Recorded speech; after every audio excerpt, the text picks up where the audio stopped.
नमस्कार, मी विजय बालाराम दुंद्रेकर, राहणार विचुंबे. घटनास माझी थोडीशी माहिती द्यायची होती मीडियावाल्यांना, म्हणून मी मीडियावाल्याला बोलवले. आणि ही घटना रविवारी 14/12/2025 ही घटना घडली. या घटनेमध्ये माझे वडील बालाराम आंबे दुंद्रेकर हे मयत झाले होते. त्यावेळेला मी आणि माझा मुलगा, पत्नी आम्ही सर्व तिथे गेलो बघण्यासाठी. आणि तो प्रेत हाणण्यासाठी गेलो तर त्यावेळेला आदित्य दुंद्रेकर आणि किशोर भगत हे मधीन आडवे आले. किशोर भगतचा कुठलाही संबंध नव्हता, माझे वडील होते म्हणून मी तिथं आणायला गेलो होतो. आणि माझा भाऊ अनंता बालाराम दुंद्रेकर हे सर्व फॅमिली तिकडे फिरायला गेलेली होती. त्याच्यानंतर त्या लोकांनी सांगितलं आम्हाला का प्रेत तू नेऊ नकोस, तर आपण बोलतो कुलिंगमध्ये ठेवू. त्या म्हणण्याप्रमाणे आम्ही तिथे कुलिंगमध्ये सुद्धा ठेवला. आणि दुसऱ्या दिवशी सोमवारी दिनांक 16/12/2025 हा प्रेत जलित करण्यात आला. त्यावेळेला मंगळवारी आम्ही जो पुंजवणी झाली आमची, पुंजवणीच्या दिवशी होम होतो, त्याला होम बोलतात. होमच्या दिवशी आमचे भाऊबंद कुटुंबदार आम्ही सर्व एकत्र बसलो. त्यावेळेला आमच्या त्याच्यामध्ये चर्चा झाली.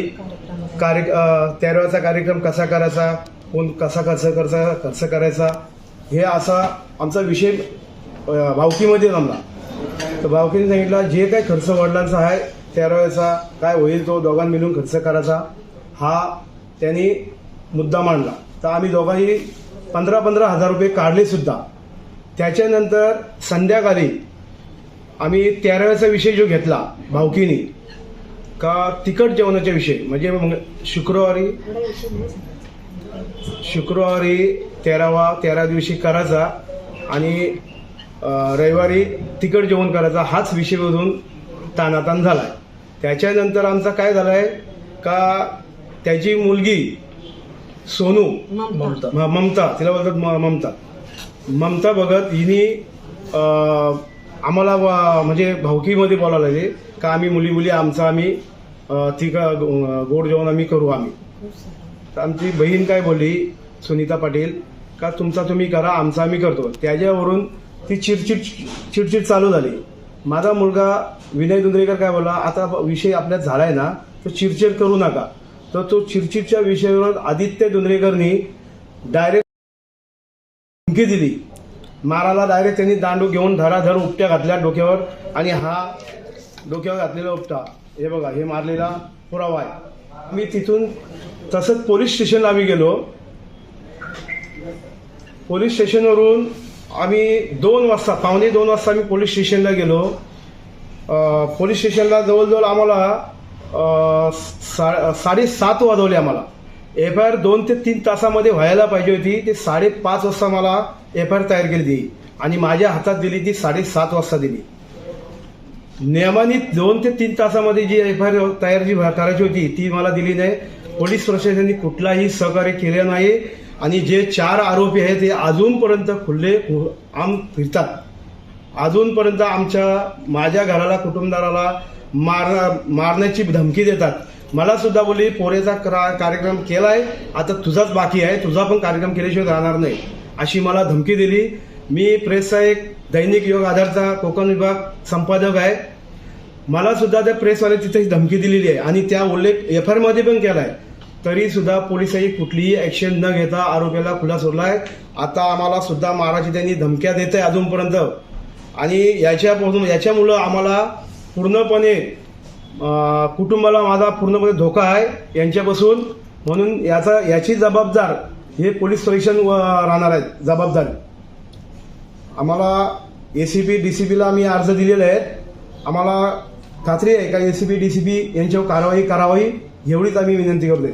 आरोपीची पूर्व पार्श्वभूमी कशा प्रकारची, आरोपीची त्याची माहिती अजून कुठलीही डिटेल घेतली नाहीये, कुठलीही इन्क्वायरी केली नाही. आरोपी खुला आम घुमतोय तिथेशी. आणि आम्हाला दिसल्यानंतर तो अजून हसून त्यांना असा बोटा करून दाखवतोय का अजून तुम्हाला मारायचा प्लॅनिंग आहे म्हणून. नाही, यापूर्वी आरोपीवरती गुन्हे दाखल आहेत का? हो आहेत ना. आहेत. मुलींच्या छेडछाडमध्ये कितीतरी वेळा असे पोलीस स्टेशनला केसेस झालेत, पण त्याच्यावर एकही एलसी नोंदवली नाही. कारण पोलीस स्टेशन तिथल्या तिथे मॅनेज केलेलं जातो.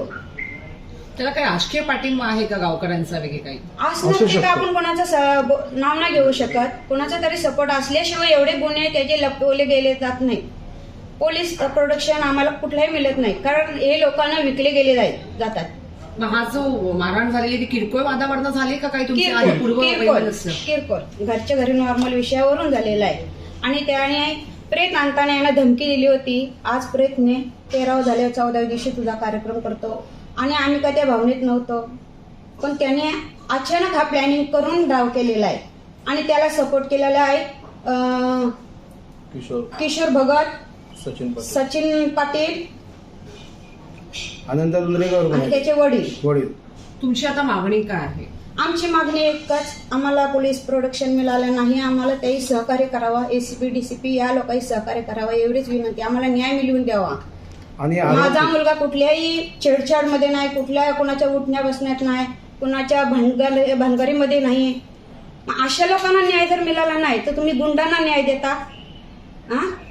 हा कसला न्याय आहे? आणि कशाबद्दल मग पोलीस प्रोटेक्शन मागायचं? कशाला कंप्लेंट करायची? काय याचं कारण आहे कंप्लेंट करण्याविषयी? मग गुन्हेगार आणि दुसऱ्या गुन्हेगारांनी जर बदला घेतला तर विषय क्लोज होऊन जातो ना. म्हणजे पोलीस कंप्लेंट करण्याचा काही विषय येत नाही. मग या अगोदर पहिल्या त्यांची काय तुमच्यावरती खुन्नस होती का की ते याची संधी पाहत होते आणि त्याचा संधीचा फायदा घेऊन हो, हो. त्यांनी हमला केला? तो ते संधीचा फायदा बघतच होता, कारण त्यांनी पहिलेच चॅलेंज केलेला होता आम्हाला. आम्ही म्हणजे ह्याच्या अगोदरचा प्रकरण असा होता का माझा वडिलांची नावावर घर होता. या वडिलांच्या नावावर घर असलेला बक्षीसपत्र हा मोठ्या भावानी एकट्याच्या नावा करायचा प्रयत्न केला आणि केलाही सुद्धा. हा किशोर भगत यांनी त्या विषयावर आमची थोडी चिडचिड चालू होती. किशोर भगतचा काय संबंध? यांच्या वडिलांचा 2 भावांच्या वडिलांचं घर आहे, ते 2 भाऊच बघणार. त्याच्यात किशोर भगतचा काही संबंध नसताना तो तिथे झेरॉक्स मध्ये कामाला असल्यामुळे त्यांनी ते सगळे बक्षीसपत्र करून आणले, स्वतःने पेपर बनवून आणले, त्याच्यावर स्वतःची सही सुद्धा आहे. तेही आम्ही रजिस्टर ऑफिसला गेलो होतो ते कॅन्सल करण्यासाठी, पण त्याही आम्हाला सहकार्य केलेला नाही. वास्तविक यांच्या वडिलांचा घर आहे, तिथे कसं आहे, चारी जेवढे ते वारसदार आहेत त्यांना तिथे बसवायचे आहे आणि त्यांच्या संमतीने हा बक्षीसपत्र करायचं आहे. एकही वारसदाराला तिथे उभा केलेला नाही. आणि वडिलांना पॅरेस मारलेला होता. वडिलांना काही कोणाही उचलून नेऊ शकतो अशा अवस्थेत वडिलांना यांचे नेलं आणि बक्षीसपत्र करून घेतलेलं आहे. बक्षीसपत्र करण्याच्या अगोदर आमच्या बाबतीत ही खोटेपणा झालेली आहे. बक्षीसपत्र करण्याच्या अगोदर ज्या वेळेला ग्रामपंचायत विसुंब्यामध्ये त्यांनी अर्ज दाखल केला होता हा घर माझ्या नावावर करावा, तर मला ग्रामपंचायतमध्ये बोलवून घेतला. मी सांगितला बाबा आम्हाला न विचारता कुठलाही काम करू नका. मी हरकतचा अर्ज दिला. तहसीलदारमध्ये मी वडिलांना पॅडलेस मारला म्हणून उचलून नेला. मी तहसीलदारमध्ये अफिडेविट केला एक 500 रुपयाचा का बाबा अ आणि ब अशी घरपट्टी करावा दोघांच्या नावावर, आणि बहिणीची सुद्धा संमती होती आम्हाला का अ आणि ब करावा दोघांच्या नावावर. यांनी बक्षीसपत्र करून म्हणजे मी जो दिलेला 2 महिने अगोदर अर्ज हा ग्रामपंचायतमध्ये दिला. ते ग्रामपंचायतीने आतापर्यंत घरपट्टी अ आणि ब करावी होती, पण त्याही थांबवून ठेवला प्रकरण. आणि बक्षीसपत्र झाल्यानंतर आम्हाला बोलवलं होता का बाबा बक्षीसपत्र केलंय म्हणून. मग मी सरपंचाला सुद्धा बोललो का बाबा 2 महिने अगोदर मी तुम्हाला अर्ज दिलाय तहसीलदार मधला, आणि मग घरपट्टी अ आणि ब का झाली नाही याचा मला उत्तर द्या. तेव्हा आम्हाला ग्रामपंचायतमध्ये बोलून घेतला का घरपट्टी तुमची नावं कोणाचीच होणार नाही, वडिलांच्याच नावावर ठेवली जाईल. आणि वडील वाढल्यानंतर आम्हाला ती घरपट्टीवर वारस सगळ्यांचीच नावं लागली पाहिजे अशी मी भूमिका मानतो. घुमतात अजूनपर्यंत त्यांना अरेस्ट केलेले नाहीयेत, त्यांना तत्काळ अटक करावा अशी मागणी मी प्रशासनाला करतोय.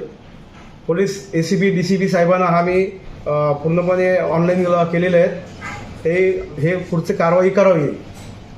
मॅडमला आम्ही 2 वेळ भेटायला गेलो होतो, पण मॅडमशी आमची भेट झालेली नाही आहे.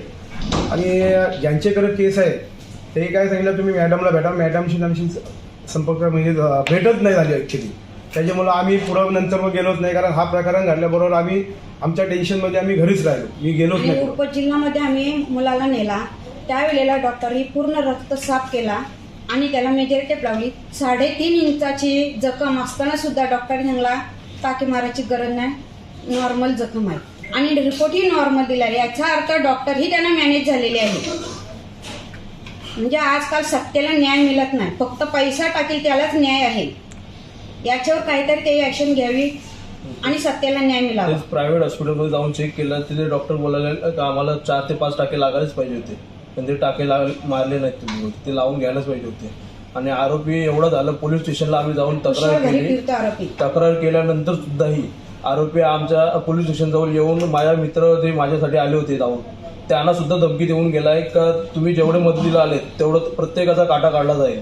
आणि माझे वडील दैनिक युगादरचे पत्रकार असून सुद्धा त्यांना धमकी दिली आणि एवढं प्रकरण होऊन तो तिकडे बोलला का तुझ्या पोराचा काटा काढला तर तुझा पण काटा काढला जाईल, जिथं भेटेल तिथं काढलं. एवढी धमकी देऊन आम्ही हे पोलीस स्टेशनला सुद्धा सांगितलं, तरी पोलिसांचा काही आम्हाला सहकार्य भेटला नाही. आणि आम्हाला याच्यापुढे काय धक्का लागला. जो आम्हाला हे लागलं कलम लागलं पाहिजे होते ते कलम लागलेच नाही.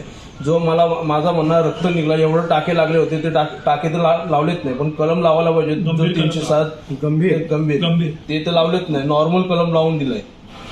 आणि त्याच्यावरती अजूनपर्यंत आरोपी काहीच नाही. आणि 2 दिवस अगोदर माझ्या मित्रांच्या पाठीमागं पोरं सोडली होती. म्हणजे जे करून माझ्या मित्रांनाही धक्का आहे त्याचा.